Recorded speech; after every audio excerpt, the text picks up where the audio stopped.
Baiklah, selanjutnya kita langsung saja masuk ke contoh soal.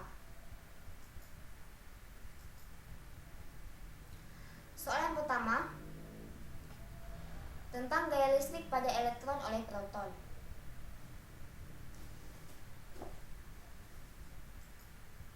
Soalnya, tentukan besar gaya listrik pada elektron di atom hidrogen yang diberikan oleh proton. Q2 sama dengan positif elektron yang merupakan intinya. Anggap elektron pada jarak rata-rata. Untuk menyelesaikan persamaan tersebut, langkah pertama yang harus kita ketahui adalah besarnya R, di mana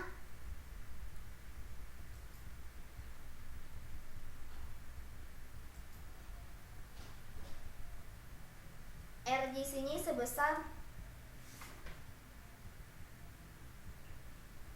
0,53 dikali 10 pangkat min 10 meter, dan Q1 sama dengan Q2, sehingga Q1 sama dengan Q2 sama dengan 1,6 dikali 10 pangkat min 19 Coulomb, dengan mengabaikan tanda muatan-muatan.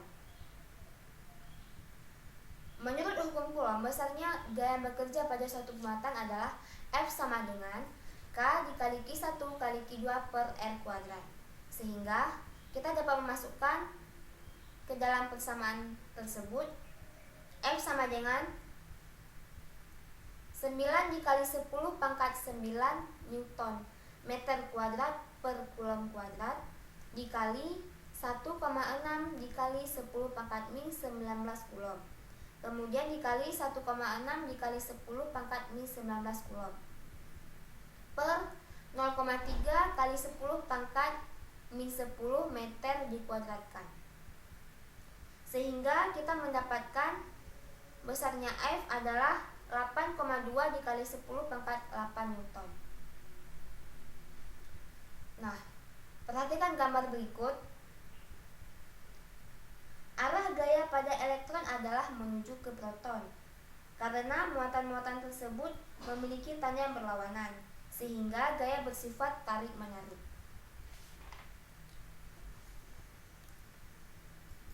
Soal berikutnya, kita akan membahas tentang muatan mana yang memberikan gaya yang lebih besar. Dua muatan titik positif, Q1 sama dengan 50 mikrocoulomb dan Q2 sama dengan 1 mikrocoulomb, dipisahkan oleh jarak L. Kita dapat perhatikan gambar berikut ini.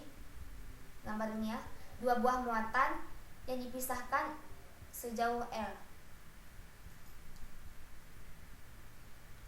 Mana yang lebih besar, gaya yang diberikan Q1 pada Q2 atau gaya yang diberikan Q2 pada Q1? Nah, langkah pertama yang harus kita lakukan adalah dari hukum Coulomb, gaya pada Q1 yang diberikan oleh Q2 adalah F12 sama dengan K dikali Q1 kali Q2 per L kuadrat. Gaya yang diberikan pada Q2 oleh Q1 adalah sama, kecuali letak Q1 dan Q2 pada persamaan akan bertukar. Persamaan tersebut simetris terhadap kedua muatan, sehingga F12 sama dengan F21. Hukum ketiga Newton juga memberitahu kita bahwa kedua gaya ini harus memiliki besar yang sama. Adalah penting bagi kita untuk mengingat bahwa persamaan tersebut menyatakan gaya pada muatan yang hanya disebabkan oleh satu muatan lain. Jika terdapat beberapa ataupun banyak muatan, gaya total pada salah satunya akan merupakan jumlah vektor gaya-gaya yang disebabkan oleh yang lainnya.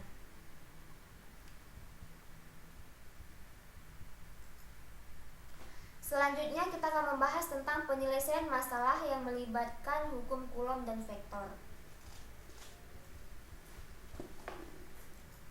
Nah, seperti yang saya jelaskan tadi, bahwa untuk menyelesaikan gaya-gaya yang bekerja pada banyak muatan, kita tidak bisa hanya menggunakan hukum Coulomb, tetapi kita bisa menggunakan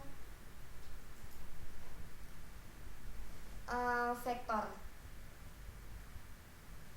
Gaya listrik antara partikel-partikel yang bermuatan dalam keadaan diam kadang-kadang disebut sebagai gaya elektrostatik atau gaya Coulomb merupakan, seperti halnya semua gaya, vektor. Gaya ini memiliki besar dan arah. Ketika beberapa gaya bekerja pada sebuah benda, sebut F1, F2 dan seterusnya, gaya total Fnet pada benda merupakan jumlah dari semua gaya yang bekerja padanya. Sehingga Fnet sama dengan F1 tambah F2 tambah seterusnya.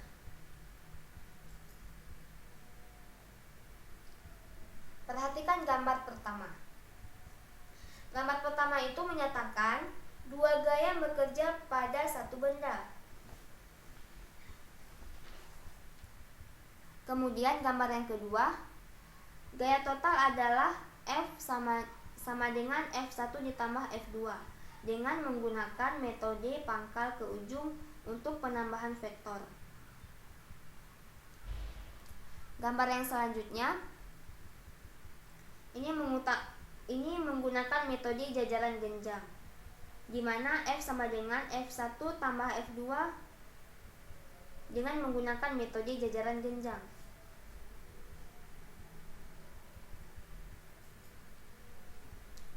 Nah,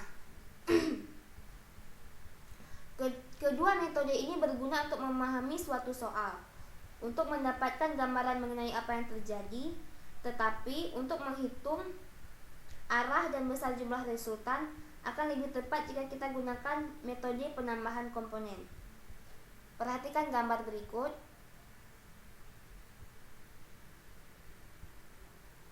Gambar tersebut menunjukkan komponen-komponen dari gaya F1 dan F2 yang diuraikan menjadi komponen sepanjang sumbu X dan Y. Dari definisi fungsi-fungsi trigonometri gambar tersebut kita dapatkan F1X sama dengan F1 cos theta 1, F1Y sama dengan F1 sin theta 1, F2X sama dengan F2 cos theta 2, F2Y sama dengan min F2 sin theta 2.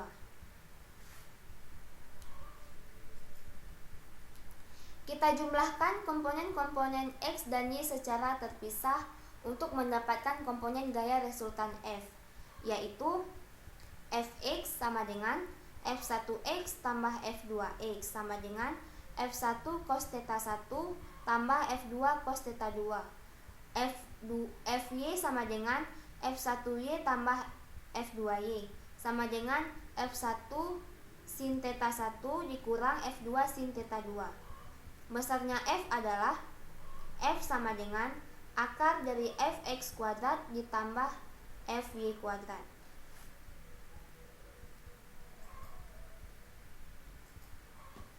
Arah F ditentukan oleh sudut theta yang dibuat F terhadap sumbu X, yang dinyatakan dengan tangen theta sama dengan Fy per Fx. Ketika menangani beberapa muatan, seringkali akan sangat menolong jika digunakan indeks pada setiap gaya yang terlibat. Indeks pertama menyatakan partikel di mana gaya bekerja, yang kedua menyatakan partikel yang memberikan gaya. Sebagai contoh, jika kita memiliki 3 muatan F31 berarti gaya yang diberikan pada partikel 3 oleh partikel 1.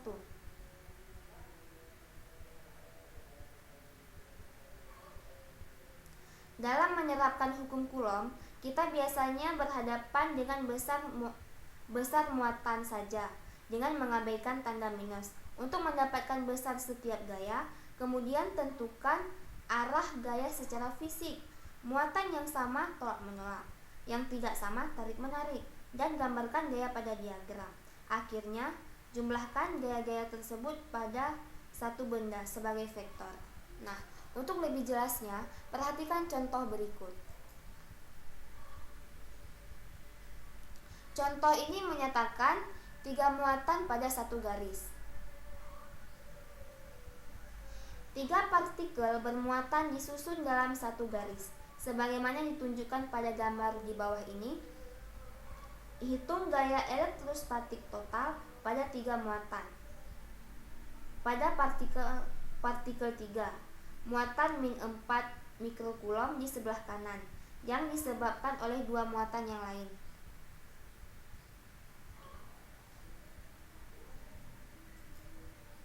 Nah, untuk menyelesaikan soal ini, kita harus gambarkan dulu gaya total pada partikel 3 akan merupakan jumlah vektor gaya F31 yang diberikan oleh partikel 1 dan gaya F32 yang diberikan oleh partikel 2.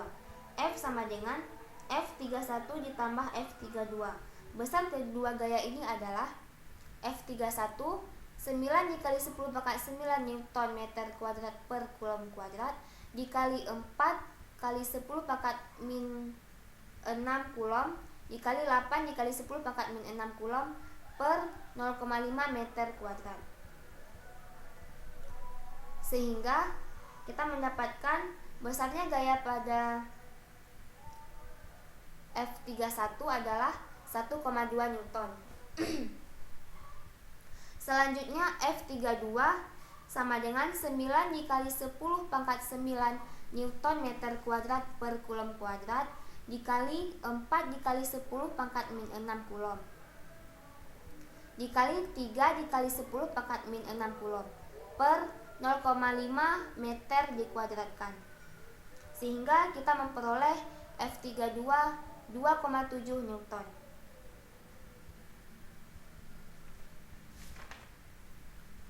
Karena kita menghitung besar gaya-gaya ini, kita hilangkan tanda-tanda muatan tersebut. Tetapi kita harus menyadari keberadaannya untuk menentukan arah setiap gaya. Tentukan garis yang dihubungkan partikel-partikel tersebut sebagai sumbu X dan arah ke kanan positif. Kemudian F31 merupakan gaya tolak sedangkan F32 adalah gaya tarik. Arah gaya-gayanya adalah seperti ditunjukkan pada gambar. Nah, pada gambar ini ya, gayanya itu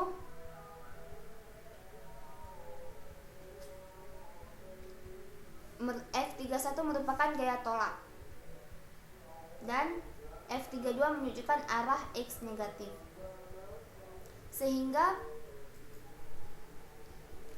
gaya total pada partikel 3 adalah F sama dengan min F32 ditambah F31 sama dengan min 2,7 Newton ditambah 1,2 Newton sama dengan min 1,5 Newton.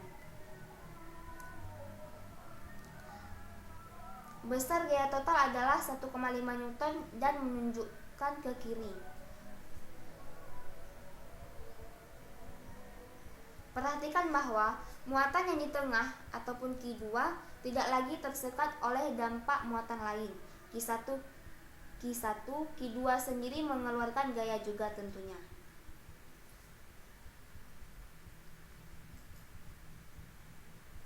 Sekarang kita ke soal selanjutnya.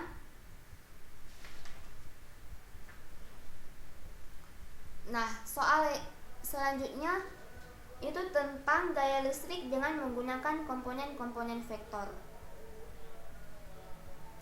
Hitunglah besarnya gaya elektrostatik total pada muatan Q3 sebagaimana ditunjukkan pada gambar yang di bawah ini.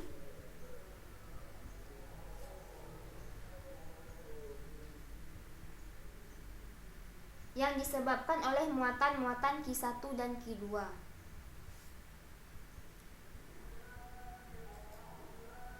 Penyelesaiannya,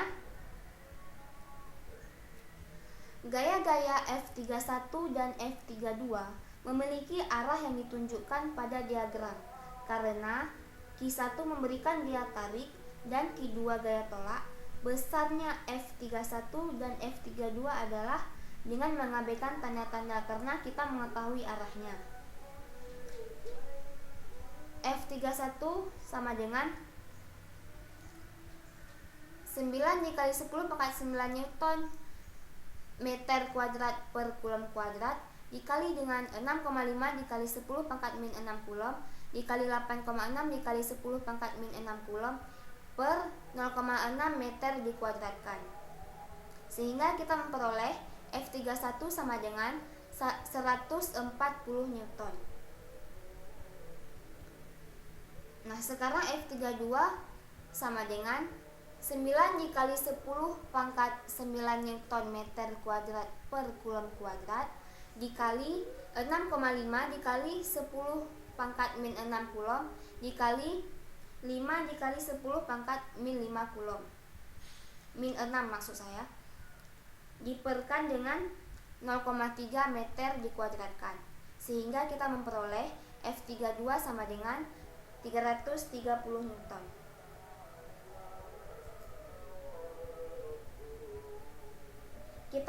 Kita uraikan F1 menjadi komponen-komponennya sepanjang sumbu X dan Y seperti yang ditunjukkan. F31X sama dengan F31 cos 30 derajat sama dengan 120 Newton. F31Y sama dengan min F31 cos 30 derajat sama dengan min 70 Newton.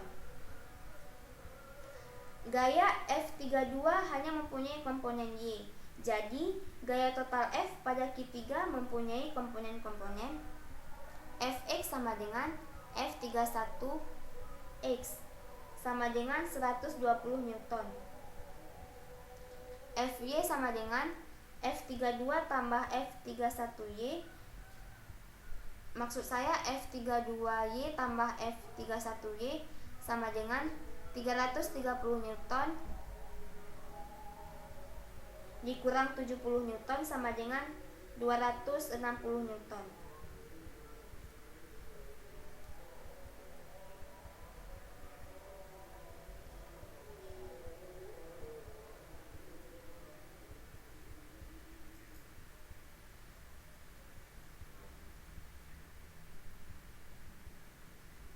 F sama dengan akar dari Fx kuadrat ditambah Fy kuadrat.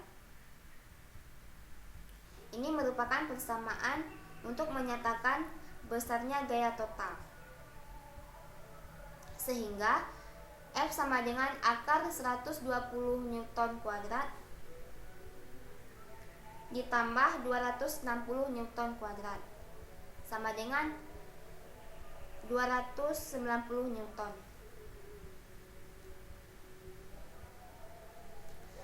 Dan gaya tersebut bekerja dengan membentuk sudut theta. Perhatikan gambar berikut. Nah, ini adalah sudut yang terbentuk.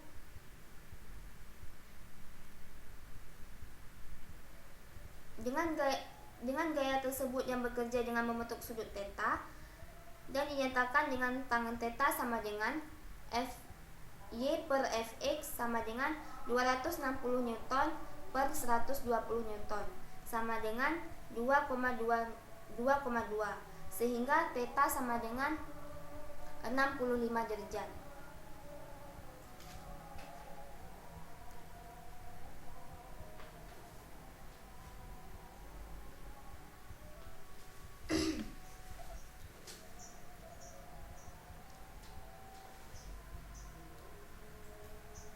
Karena ini adalah soal yang terakhir, maka berakhirlah pertemuan kita pada hari ini.